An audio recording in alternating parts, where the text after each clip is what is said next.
Et salut tout le monde, c'est Papouille. Aujourd'hui on se retrouve pour une toute nouvelle vidéo qui va peut-être être courte, pas courte, j'en sais trop rien à l'avance. Simplement je vais balancer tout ce que je pense sur l'histoire du coronavirus, pardon, enfin, du Covid-19 très exactement, qui est de la famille du coronavirus.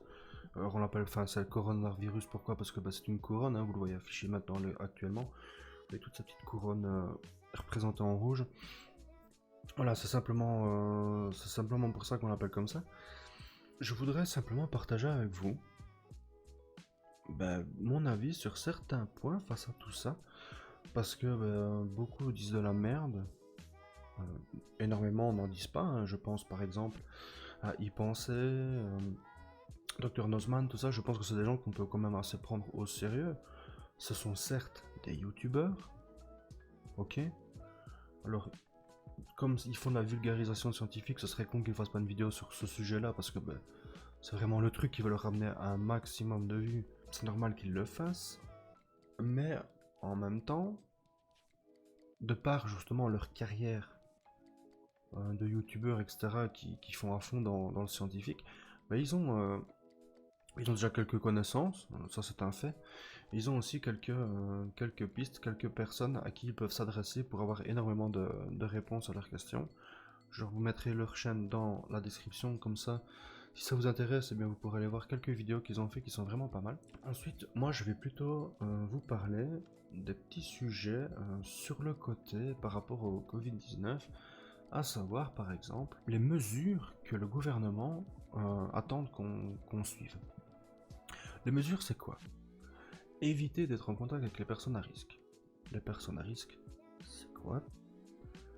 Personnes âgées, personnes avec des problèmes sous-jacents respiratoires tels que moi, asthmatique, bronchite chronique, personnes avec des problèmes cardiaques, les diabétiques, etc., etc. Voilà, tous ceux qui ont un système immunitaire qui est pas présent, enfin du moins qui est pas là pour faire le taf réellement, ou tous ceux qui ont des problèmes que le coronavirus en fait, enfin que le Covid-19 euh, vient apporter, donc tout ce qui est problèmes respiratoires et autres. Eh bien, voilà, tous ceux qui peuvent en être impactés de base le pourront l'être d'autant plus, et à ce moment-là, risquer de tout simplement d'en mourir. N'ayons pas peur des mots, parce que c'est vrai que dire qu'un virus tue et qu'il y a une pandémie mondiale, machin, ça peut faire peur, mais c'est le cas. Voilà, c'est le cas. Faut savoir que c'est le cas. Par exemple, aujourd'hui en Belgique, rien qu'aujourd'hui, il y a eu 5 décès. Nous étions à 5 ce matin, nous passons à 10 ce soir. Vers les coups de 19h, on annonçait qu'il y a eu 5 décès aujourd'hui. Ça va augmenter. Le virus va se propager encore plus. Mais on peut rien y faire. Il est là. Il est là. Donc pour le moment, tant qu'on n'a pas trouvé le moyen de le combattre complètement, ou du moins d'éviter qu'il se propage davantage, eh bien tout simplement il faut apprendre à vivre avec. Alors je vous dis pas de lui mettre une laisse, d'aller le promener, de lui faire faire son popo, c'est pas ce que je vous demande. Tout simplement, il y a des règles très simples que j'ai l'impression beaucoup, alors pardonnez-moi les mots, mais de gogol, on peine à comprendre. Le confinement. Le confinement, c'est quoi? C'est pas dire, je suis au café du coin, on est 20 dedans, on est confiné, on bouge pas. Non, c'est pas ça. C'est rester chez soi. Au maximum. On vous dit pas H24 parce que il y a des gens qui n'ont pas le choix d'aller travailler parce que le gouvernement ne leur permet pas tout simplement d'être en congé forcé. Il y a également des personnes qui tout simplement travaillent dans le corps médical ou vendent des denrées alimentaires, etc. Donc tous ces gens-là, il est important de les avoir au travail afin d'aider la population au maximum. Ça c'est complètement compréhensible. Mais pour tous les autres, arrêtez les conneries, arrêtez de vouloir absolument aller au resto, arrêtez de vouloir absolument aller vous balader ou je sais pas quoi en ville. Restez chez vous, putain. Quelques semaines, voire quelques mois. C'est tout ce qu'on demande, c'est pas compliqué. Par contre, si on ne le demandait pas, les trois quarts de ces personnes-là diraient oh, flemme, vas-y, moi j'ai envie de me taper un Netflix. Tu te tais, tu t'assois dans ton canapé et tu regardes ton Netflix. C'est le moment, c'est l'instant. Tu voulais des congés, t'en as. Tu les regardes ton Netflix, t'arrêtes de faire chier. Parce que le problème, c'est que pour reprendre une petite anecdote qui m'est arrivée ce matin, en allant faire 2-3 courses parce que je n'avais pas le choix d'y aller, j'ai croisé un type qui parlait avec le caissier et il faisait la gueule parce qu'on voulait absolument qu'il reste chez lui.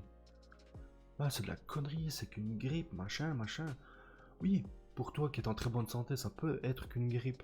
Ça, c'est possible. Mais viens contaminer un truc que je viens toucher après, et puis voilà, bon, j'ai une barbe. Ceux qui ont des barbes, ils font quoi? Ça.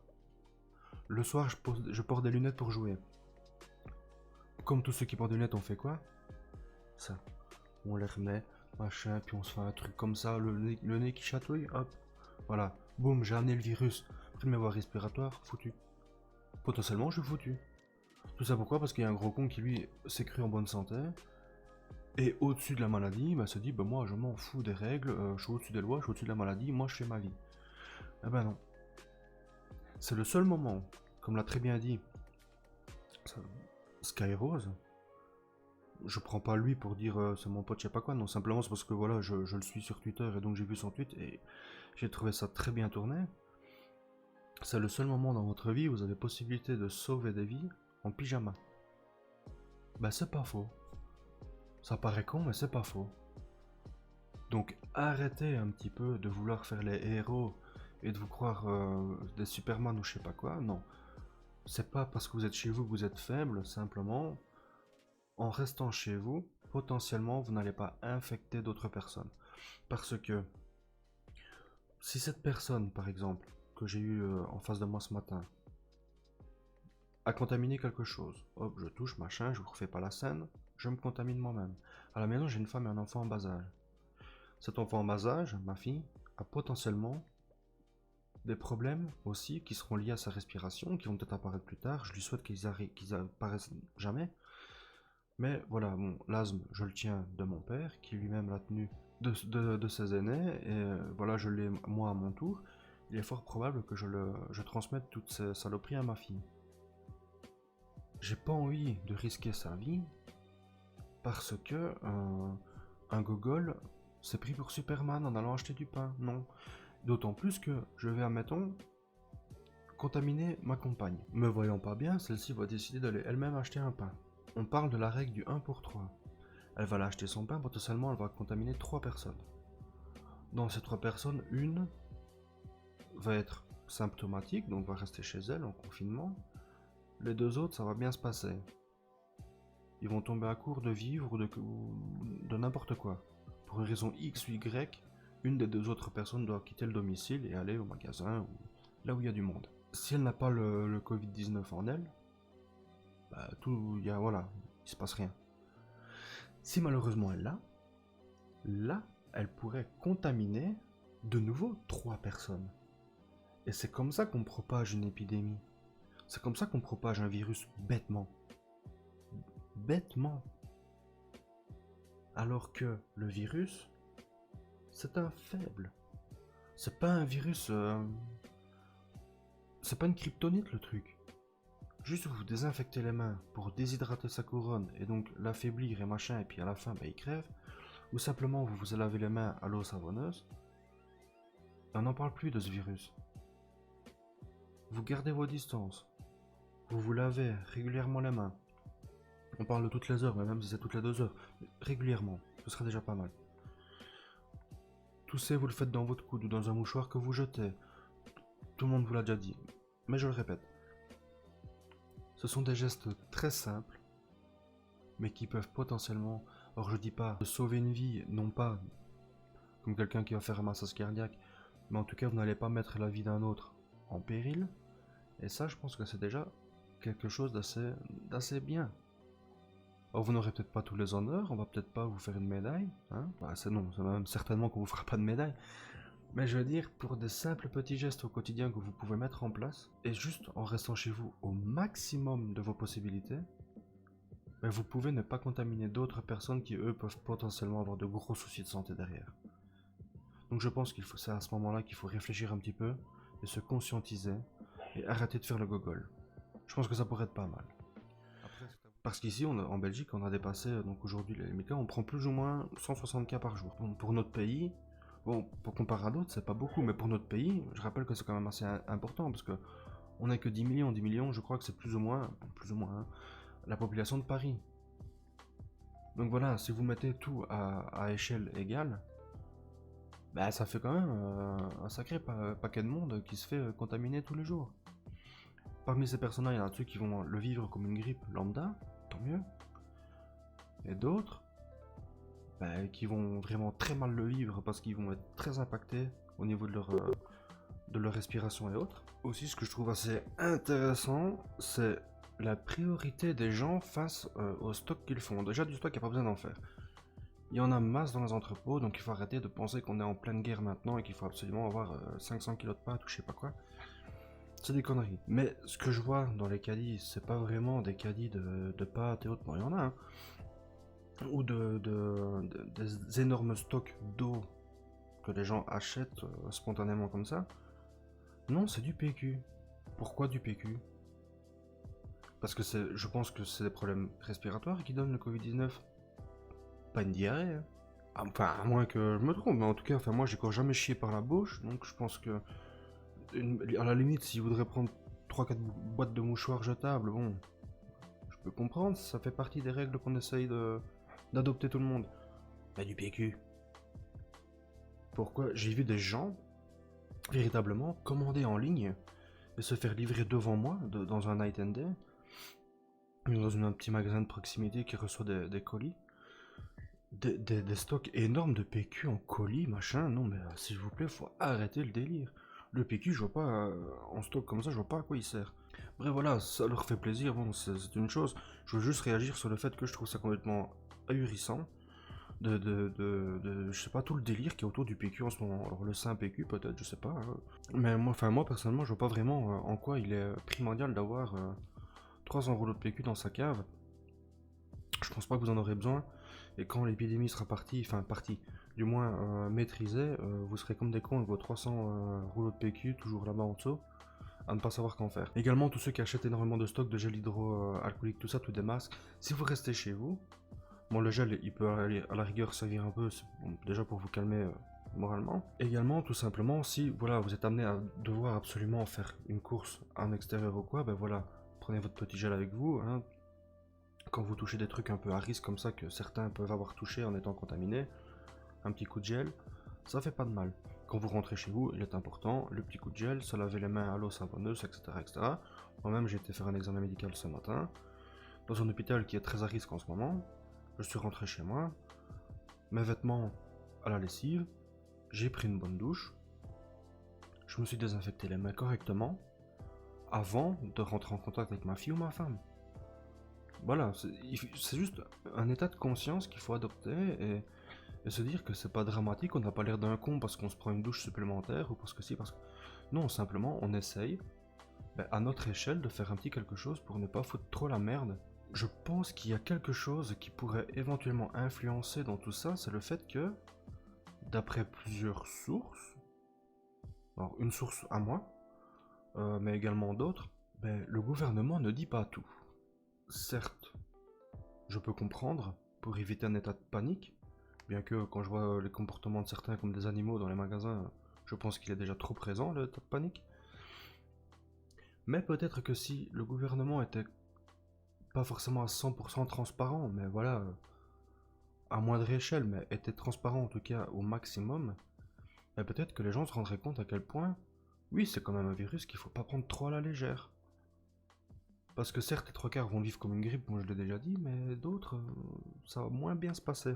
Pour prouver un petit peu ce que je dis là, je vais tout simplement vous passer un petit enregistrement que je vais écouter en même temps que vous. Je l'ai déjà écouté, mais je vais le réécouter en même temps que vous. C'est tout simplement quelqu'un qui travaille dans le corps médical dans un hôpital de Saint-Luc. Alors il faut savoir on a un hôpital de Saint-Luc dans la région namuroise, dans la région bruxelloise. Cette dame, je pense que c'est de la région bruxelloise.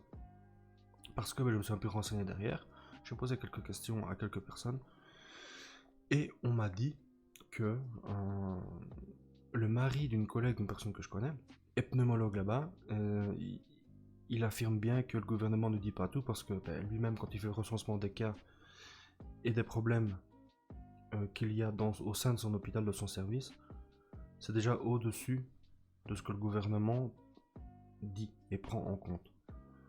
Donc si tous les hôpitaux font la même chose, et bien voilà, le fait est que la population n'est peut-être pas assez alerte face à tout ça, parce que ils se disent qu'il y a tellement peu de morts, tellement peu de ci, de là, que voilà, ça sert à rien de devenir fou face à tout ça. Donc il serait intéressant face à tout ça de prendre les mesures adéquates afin d'éviter un maximum la propagation de ce foutu virus, ne fût-ce que dans le doute que ce soit plus grave que ce qu'il n'y paraît. Donc tout de suite je vais vous passer l'enregistrement vocal que la dame fait en anonyme et qu'elle essaye de faire parvenir à tout le monde pour un petit peu alerter de ce qui se passe derrière ce que les médias nous partagent. Salam alaikum. Voilà, je vous appelle du travail parce que c'est très important et très urgent ce que je veux vous dire. Bien écoutez et faites-le partager un max, sans dire qui je suis. Voilà, ici à l'hôpital, on est passé au plan match. Le plan match, c'est le plan catastrophe. C'est comme s'il y avait des attentats ou quoi, et le personnel hospitalisé il est obligé d'être présent. Mais vous, les autres personnes, ne sortez pas. C'est vraiment la catastrophe ici. J'ai appris qu'il y avait quand même 6 cas aux soins intensifs. C'est vrai qu'il ne veut pas le dire. La Belgique est en phase 3, mais les politiciens ne veulent pas le dire. On est en phase 2,5 soi-disant. On est en phase 3 pour ne pas alarmer les gens. Les filles, je vous assure, je vous aime bien, mais faites des réserves. Et restez chez vous à la maison. Ne sortez pas si vous n'avez rien à faire. Que ce soit vous, les enfants, les hommes qui ne sont pas obligés de travailler à l'hôpital, restez à la maison. On l'a que c'est catastrophe. Le stress aujourd'hui est plus qu'hier. On a parlé après le rapport de ce qui se passe ici à Saint-Luc. Ils ne veulent pas le dire. Un collègue qui travaille avec moi a vu sur le tableau. Il m'a dit, quand j'ai vu le tableau, les patients coronavirus qu'il y a à Saint-Luc, il y en a. Et il y en a des graves. Donc, les jeunes sont atteints. J'ai une collègue infirmière, elle a 2 collègues, 2 connaissances jeunes qui sont morts. Donc, le nombre de décès, il ne sait pas 4, 5, 6, c'est plus. Ils ne veulent pas le dire. Donc, faites-le passer. Ne dites pas que c'est moi. Voilà. Faites-le passer. Faites passer ma voix. Ils ne savent pas que c'est moi. Voilà. Voilà, j'ai arrêté là. Parce qu'après tout simplement, elle fait un petit coup de prière. Voilà, c'est hors sujet.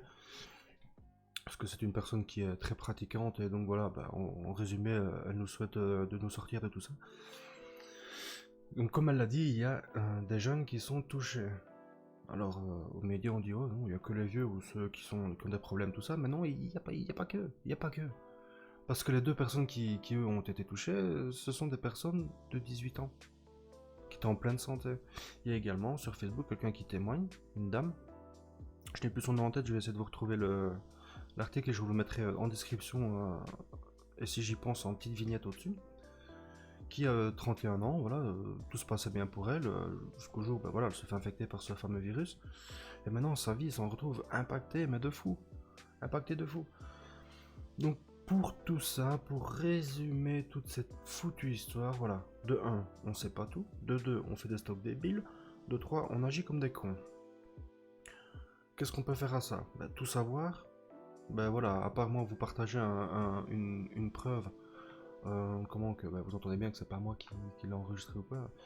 Voilà, à part en vous partageant ce genre de petits témoignages, je peux pas faire plus. Au niveau des stocks, c'est à vous de ne pas être con, d'arrêter d'acheter 43 rouleaux de PQ par jour, je sais pas quoi. Déjà, laissez-en aux autres. Et ensuite, les petites règles d'usage, à savoir tout simplement, respecter une petite distance de sécurité, pas sortir inutilement, pas faire aller trop dans les transports en commun, pas aller au café, pas chercher à aller au resto, pas aller faire les boutiques pour se rhabiller, c'est pas le moment. Il y aura un moment pour ça, mais là, ça ne l'est pas. Et voilà, utiliser un maximum de mouchoirs jetables, histoire que à chaque fois on balance le virus dans une poubelle, bien se désinfecter les mains, bien se laver les mains. C'est des trucs assez simples, mais qui sont néanmoins assez efficaces. Donc voilà, il faut essayer d'y penser. Si toutefois cette vidéo et ce genre de contenu vous plaît, si vous aimez bien de temps en temps que je vous fasse une petite réaction comme ça sur un sujet donné, n'hésitez pas à liker cette vidéo. Si tout simplement vous avez envie de me soutenir, le like également. Vous pouvez partager, ça me ferait extrêmement plaisir. N'oubliez pas de mettre le petit j'aime, et également un commentaire afin de peut-être donner votre avis. Ce que vous pensez de tout ça, est-ce que vous pensez qu'on est réellement dans la merde ou est-ce que vous pensez qu'on devrait complètement s'en battre les couilles? Voilà, dites-moi un peu de quel côté vous êtes. Ça m'intéresse énormément. Sachez également que je réponds à tous les commentaires, étant donné que de toute façon j'en ai pas beaucoup. Mais si toutefois j'en avais énormément, sachez que je prendrais malin plaisir en tout cas à répondre à tout ceci. Moi je vous laisse, je vous dis à la fois prochaine pour du jeu vidéo et de la détente. C'était Papouille, ciao ciao.